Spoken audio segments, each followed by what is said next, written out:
በስመ አብ ወወልድ ወመንፈስ ቅዱስ አሐዱ አምላክ። አነ ውእቱ ትንሣኤ ወሕይወት ዘየአምን ብየ እመኒ ሞተ የሐዩ። ትንሣኤን ሕይወትን አነ እየ። እቲ ብኣይ ዝኣምንሲ እንተሞተ እኳ ሕይወት ክነብር እዩ። ክቡራንን ክቡራትን ምእመናን ህዝበ ክርስቲያን ኣብ ውሽጢ ሃገርን ወፃእን እትነብሩ ኩልኹም ኤርትራውያን እንቋዕ ናብ በዓለ ትንሣኤ ጎይታናን መድሓኒናን ኢየሱስ ክርስቶስ ብድሓነ ሰላም ኣብፅሓኩም ኣብፅሓና።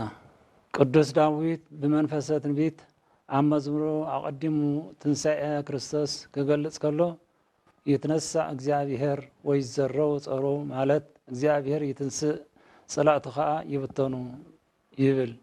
ቅዱስ ዳዊት እዚ ትንቢት እዚ 1000 ዓመት ልደተ ቅድሚ ልደተ ክርስቶስ ዝተናገሮ ኮይኑ ጎይታናን መድሓኒናን ኢየሱስ ክርስቶስ ኣብዛ ዓለም ብስጋ ተገለጺኡ ጸዋት በመከራ ተቐቢሉ ምስ በደለኛታት ተቆፂሩ ኣብ መንጎ ክልተ ሸፋቱ ኣብ ቀራንዮ ኣብ ዕፀ መስቀል ተሰቂሉ ነቶም ርሒቕና ዝነበርና ናብኡ ኣቕሪቡ ወገናቱ ምእንቲ ክገብረና በጃ ብዙሓት ሞተ።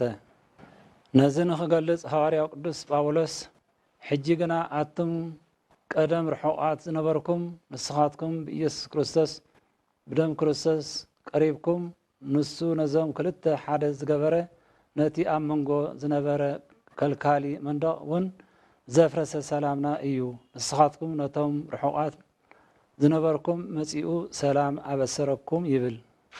ዝኽረ በዓለ ትንሣኤ ነቲ ጎይታናን ኣምላኽናን መድሓኒናን ኢየሱስ ክርስቶስ ሙስና መቓብር ኣጥፊኡ መቓብር ክፈትለይ መግነዝ ፍትሕለይ ከበለ ብሕቱም መቓብር ተንሲኡ በኽሪ ትንሣኤና ዝኾነሉ ዕለት እዩ። ነቲ ንሕና ብነፍስን ስጋን ኣሲድና ዝነበረ ሞት ባርነት ዲያብሎስ ንዘለኣለም ዝሰዓረሉ ዕለት እዩ። ብሓፈሻ ትንሣኤ ክርስቶስ ድሕነት ሰብ ዝተፈጸመሉ ኣዳም ናፃ ዝወፀሉን ፍጹም ሓጎስ ዝተጎናጸፍናሉን እቲ ንዘለኣለም ዘይነጽፍ ዘለኣለማዊ ፈልፋሊ መንፈሰ ህይወት ሰላም ዝተኣወጀሉ ሲኦል ጥራሓ ተሬፋ ዓው ኢላ ዘእውየትሉ ገነት ዝተኸፍተሉ ገነት መንበሪ ቅዱሳን ዝኾነሉ ጥሜት ነፍሲ ዘብቃዓሉ ዕለት እዩ። እዚ ኩሉ ድሕነት ሰብ ከም ዝተፈጸመ ዘመልክት እዩ። ስለዚ እዩ ከዓ ኣብ ዘመነ ትንሣኤ ነቲ ቅዱስ ያሬድ ኣብ ድጓ መወድስ ንትንሣኤ ኣመልኪቱ ዝተናገሮ ብዜማን ብድጋምን ከም ዝስዕብ እናበልና ካህናትን ህዝብን እንቀባበሎ ዘለና። ክርስቶስ ተንሥአ እሙታን ብዓብዪ ሃይለ ስልጣን ኣሰሮ ለሰይጣን ኣግዓዞ ለኣዳም ሰላም እሚእዜሰ ይኩን ፍስሓ ወሰላም። ብምጥቕላል ክትርጎም ከሎ ካብ ሎሚ ንድሓር ፍጹም ሓጎስ ምእንቲ ክኸውን ክርስቶስ ንሰይጣን ስዒሩ ንኣዳም ነፃ ኣውፂኡ ብዓብዪ ሓይልን ስልጣንን ተንስአ።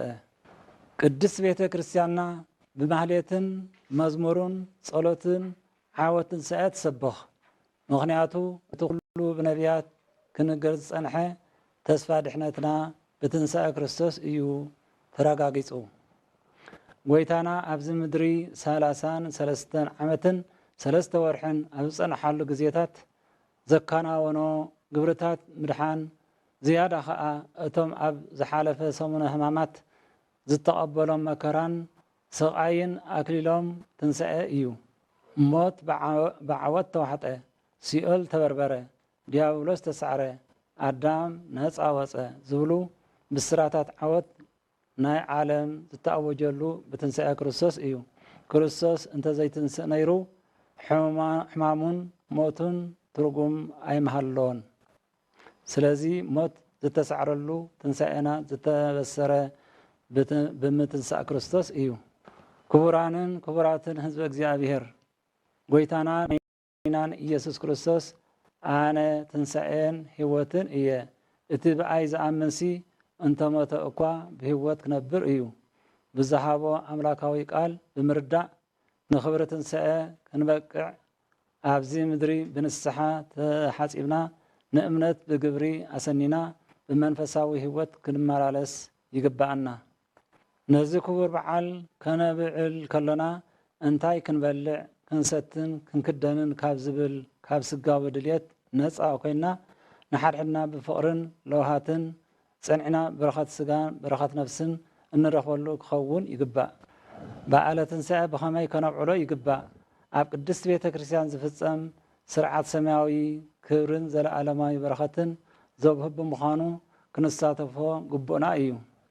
በዓለ ትንሣኤ ካብ መግዛእቲ ዲያብሎስ ነፃ ዘውፃእናን ዘለዓለማዊ ህይወት ዝህበናን ስለ ዝኾነ ኩሉ ሳዕ ንዝግበረልና ክነመስግን ካብ ኩሉ ባርነት ሓጢኣት ነፃ ወፂና ብሓጎስን ፍስሓን 6 ቃላተ ወንጀል ማለት ንዝሓመሙ ብጸሎትና እግዚአብሔር ምሕረት የውርደልኩም ንዝተኣስሩ እግዚአብሔር የፍታሐኩም እናበልና ነቶም ዘይብሎም ነዳያን ድማ ዓቕምና ብዝፈቕዶ እናተሓጋገዝና ብሓባር ከነሕልፎ ከለና እዩ ብሓቂ ትንሣኤ ትርጉም ዝህልዎ።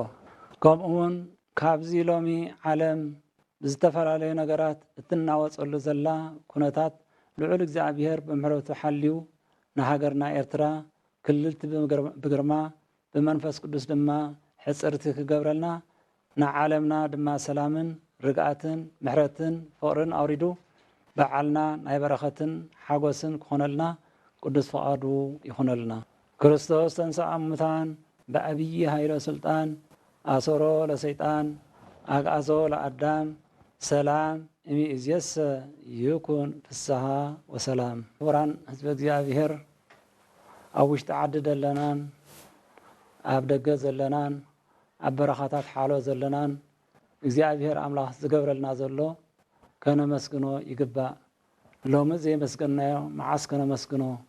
ካብ ኩሉ ዓለም ዝሓሽና ንሕና ተረኺብና ስለ ዘለና እቲ እግዚአብሔር ኣምላኽ ዝገበረልና ብልቢ ገርና ከነመስግኖ ይግባእ። ስለዚ ነቶም ኣብ ሽግር ዘሎ ዓለም ድማኒ ብሓቂ ነገር ምሕረቱን ቸርነቱን ሰላም ከውርደሎም እግዚአብሔር ኣምላኽ ቅዱስ ፈቃዱ ይኹን። በዓልና ናይ ሓጎስን ናይ ደስታን ይግበረልና እግዚአብሔር። በስመ አብ ወወልድ ወመንፈስ ቅዱስ አሐዱ አምላክ አሜን።